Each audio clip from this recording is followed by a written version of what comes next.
Vamos voltar para os problemas aqui do Brasil, gente. O presidente da Enel, Guilherme Lencastre, afirmou que 36 mil clientes ainda estão sem energia elétrica após o temporal aqui em São Paulo na última sexta-feira. Mas, de acordo com ele, esse número está próximo da normalidade. Vamos acompanhar o que ele disse. Nesse momento, estamos com 36 mil clientes sem energia. Isso significa uma operação muito próxima da normalidade do nosso negócio. Nós temos 8,2 milhões de clientes. Numa operação normal, esse número oscila, inclusive, entre esse patamar 36 ou até um pouco mais. Nós continuamos com a nossa força de trabalho totalmente mobilizada, atuando em campo, e é possível que existam alguns casos ainda de clientes mais antigos, e esses são os prioritários que nós vamos restabelecer a partir de agora. Na coletiva de imprensa, o presidente da companhia falou que é preciso modernizar o contrato para melhorar a qualidade do serviço no enfrentamento da crise climática. Lembrando, gente, que o contrato com a Enel foi assinado em 2018. A Justiça deu um prazo de 24 horas para a concessionária restabelecer a energia em todos os imóveis atingidos pelo apagão. Se a ordem judicial não for cumprida, a empresa pode ser multada em R$100 mil por hora de descumprimento. Quero voltar com você, Priscila, para a gente falar um pouco sobre isso, porque quando o presidente da Enel destaca esse número de 36 mil clientes, que é bom a gente enfatizar que são 36 mil unidades, seja residencial, seja comercial. Quando a gente fala de pessoas, esse número aumenta, de pessoas impactadas ainda por esse apagão. E quando ele diz que a gente chegou numa situação de praticamente normalidade, a gente tem que pensar no que aconteceu antes de chegarmos nesse ponto. A questão não é a gente olhar para esse número de 36 mil clientes e falar: ufa, a situação está começando a se resolver. É o tempo que levou para que chegássemos nesse patamar. Amanhã, sexta-feira, a chuva foi sexta-feira passada. Amanhã, sexta-feira, a gente vai completar uma semana de apagão e com perspectiva de chuva forte, previsão de chuva forte, que pode ser igual a que aconteceu na sexta-feira passada, e já há uma mobilização para tentar se evitar prejuízos como nós tivemos nessa última semana. Que avaliação você faz da atuação da Enel? O governo, tanto municipal como federal, é muito duro quando diz que vai chegar num ponto em que vai ser preciso romper esse contrato, ou vai ser o jeito?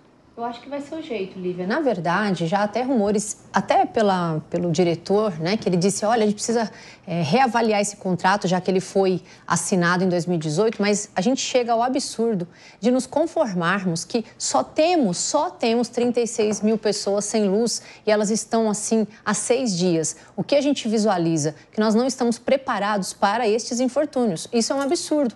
Eu dizia isso desde lá do começo. E aí outro dia ele falou assim: já que é um absurdo, então faça. A gente tem mecanismos para poder amenizar todo esse aparato que acontece. Por exemplo, eu já dizia aí e digo novamente, a questão de colocar os fios, né? Canalizar os fios, colocar os fios em forma subterrânea. Por que em alguns bairros, o meu questionamento que eu sempre faço é: por que em alguns bairros nós temos, deu certo, e por que isso não se estende? Por que não pega patrocínio, não pega rede, né, pessoas da esfera privada? Porque isso interessa a coletividade. Agora, como eu digo que nós não estamos preparados e não estamos mesmo, uma chuva de 100, e foi forte, né? Não esperado, porque até então havia o planejamento de que esses ventos se dariam apenas no litoral. E lá mesmo, eu acho que eles não aconteceram, desviaram para cá. Chuvas de 100 km por hora. Nós não estamos preparados. Vai vir outra chuva agora, né? Me parece, para amanhã. Como vai ficar? A gente está agora aqui com medo. E o diretor disse que está confortável, está praticamente estabilizado. Não está nada estabilizado, a gente está tudo inconformado. Graças a Deus, eu não fui... Eu estou, né? A gente não, eu estou. Eu vou falar assim, porque eu não sei se vocês também estão inconformados, porque eu estou... Porque as pessoas estão perdendo não só alimentos, tem gente que nem tem os alimentos, né? Então tá vendo aí perdimento de coisas que às vezes é a maior dificuldade e as pessoas não sabem quem contactar. E eu sempre insisto em dizer, mas eles vão entrar na justiça, mas a pessoa precisa comer agora, como que ela vai esperar? Então as pessoas estão perdendo geladeira, estão perdendo equipamentos, porque não tem, perderam até, né? Porque ficou sem energia e ele vem agora e fala. E outra coisa que a gente precisa falar, eu já termino aqui a minha fala. Eles foram intimados, né, hoje, dando 24 horas. O Tribunal de Justiça deu 24 horas. E aí já ouvi ele dizendo, não, mas 24 horas, os prazos processuais começam a contar do próximo dia subsequente. Ou seja... Virou 48. É isso.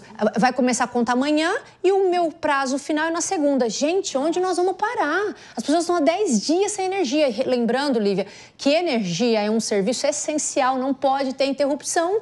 Agora, quem vai prestar, quem vai dar, não pode ser esse ônus dado para o consumidor. Não é possível, ele é vulnerável. Em todas as esferas, o consumidor é vulnerável. Deixa eu voltar com você como advogada, porque a gente cansa de trazer informações da judicialização, dessa ineficiência da Enel. Já são milhões de multas aplicadas na empresa, para a empresa nos últimos anos, por diferentes órgãos da Justiça. E a situação não se resolve. Parece que não está tendo eficiência essa judicialização. Não é nem só a eficiência, parece que está dando uma sensação de impunidade. Deixa lá só 100 mil, deixa lá só 10 mil. O que é isso? Claro que a gente tem que lembrar, né, que até é importante dizer que às vezes também não tem nem funcionário para cortar. Porque o que acontece? Quando a gente tem uma árvore que ultrapassa um determinado limite, não pode ser cortado pelas pessoas da prefeitura, porque há risco, né, por exemplo, de choque, de morte. Então precisa desse funcionário. Gente, se não tem esse funcionário, contrata. Não é possível que dentro desse contrato feito de 2018 não tenha dinheiro para contratar mais pessoas. Eu fico pensando que eu acho que eles não querem. Eu não sei, me parece que as pessoas têm que ficar refém desse serviço. Eu não consigo, para mim traz uma sensação de nebulosa. Por quê? Porque se tem multa, não é só pagar. Porque se for só pagar, claro, para eles, vamos pagar, mas tem que prestar o serviço. Não é possível que isso se arrasta por quase, né? Vai fazer 7 anos com esse contrato, sabendo que isso pode acontecer. E aí me parece, né, para fechar aqui essa questão, que ele disse, não, a gente precisa refazer o contrato, porque não tem previsão no contrato dessas situações. Poxa... 2018. Vão fazer um adendo. Desde Cadê o jurídico? alerta? Cadê o Estado? Eu acho assim, nada me incomoda se a minha luz está em casa. Gente, é a coletividade. Uma hora vai chegar e atingir você. Então, não precisa esperar, você põe a máscara e vai salvar outra pessoa. Se é falta de por exemplo, funcionário, contrata. Não é possível que uma quantidade de funcionário vai cair o rendimento. Outra, se o contrato precisa ser editado, o que a gente está esperando? Faz esse aditamento. A gente precisa pensar lá na frente. O problema do Brasil, e aí eu vou colocar como um todo, é o seguinte. Espera o negócio acontecer, depois a gente vê como que salva. A gente tem que ter métodos preventivos, gente. Não importa. Políticas públicas, elas existem para serem feitas antes da desgraça acontecer. Na hora que a desgraça acontece, igual aconteceu no Rio Grande do Sul. Olha, já era uma tragédia anunciada. Esperou acontecer para depois salvar. É o que a gente está acontecendo aqui em São Paulo, Lívia. E virou briga política, né, Tânia? A gente tem, não só falando de eleições, mas envolvendo vários atores também políticos. De um lado, a gente tem a prefeitura que coloca a culpa maior nas costas do governo federal por não cobrar eficiência da ANEEL na fiscalização e até na interrupção do contrato, no caso de ineficiência, de não cumprimento desse contrato. E a gente tem um governo federal que acusa a prefeitura de ineficiência na gestão de poda de árvores.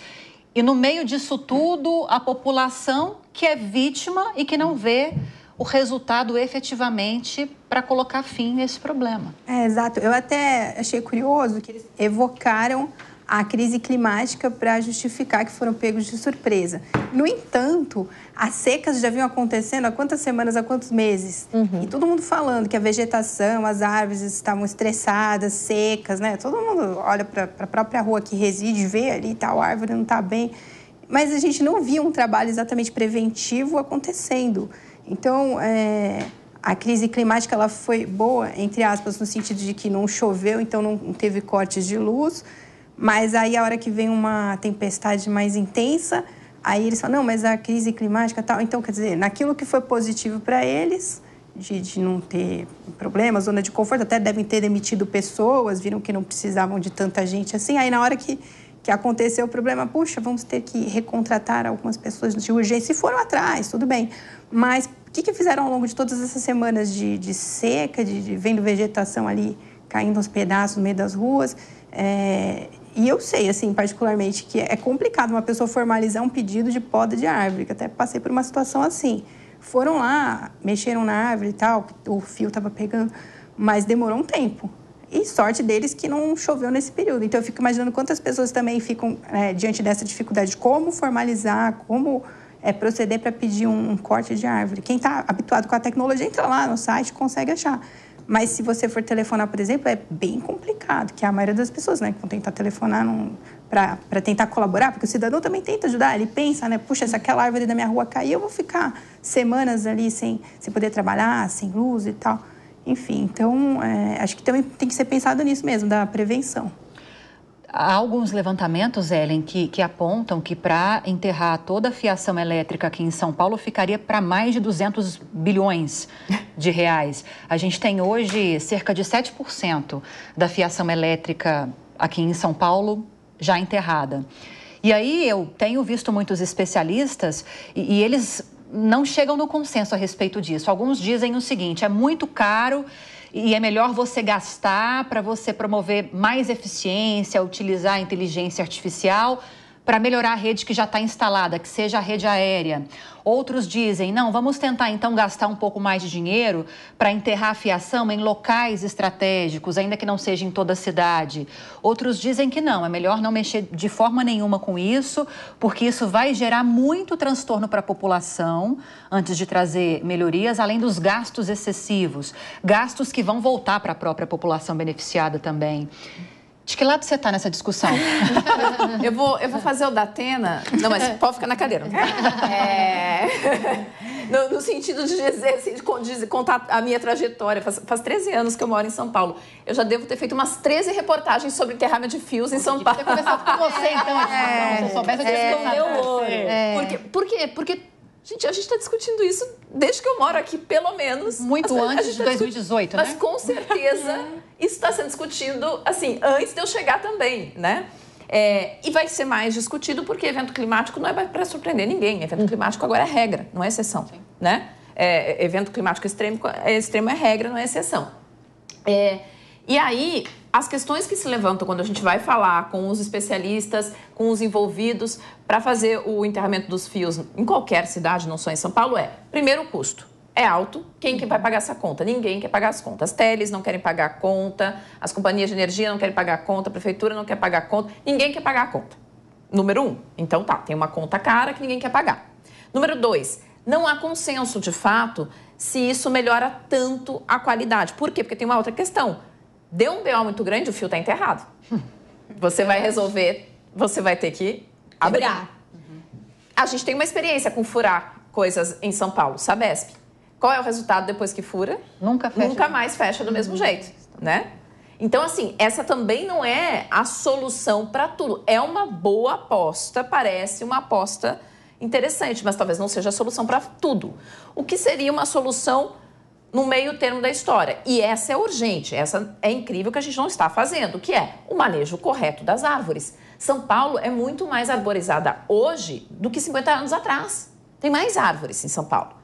Só que essas árvores não são acompanhadas. A gente planta qualquer coisa em qualquer calçada e você não faz um acompanhamento dessa arborização da cidade. As árvores são seres vivos, elas têm vida útil, elas precisam ser trocadas, elas precisam ser podadas, elas precisam ser acompanhadas para não virar todo mundo quer uma cidade arborizada, mas você precisa acompanhar isso. Então, esse é um primeiro tema que precisa ser levado e isso é urgente. O aterramento dos fios, bom, aí vai ter que se discutir quem vai pagar essa conta. Agora, acima de tudo, nós estamos mais uma vez discutindo omissão de Estado, porque a gente só está na situação porque tem um contrato frouxo e uma agência que deveria regulá-lo que não o faz.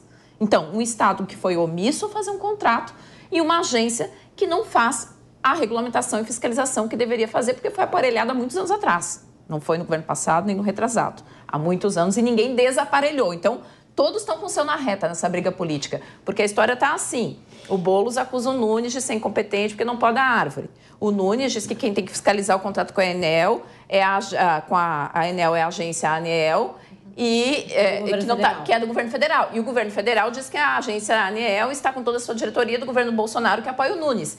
E aí o Nunes pode devolver e dizer, mas quem aparelhou a agência foi o governo Lula. Mas aí, ninguém fez nada, gente. Essa que é a questão. A gente volta atrás do rabo e ninguém resolveu. Então, número 1, a prefeitura é ineficiente na poda e manejo de árvores. Número 2, a Enel está com um contrato frouxo, solto, mal feito e não é fiscalizada.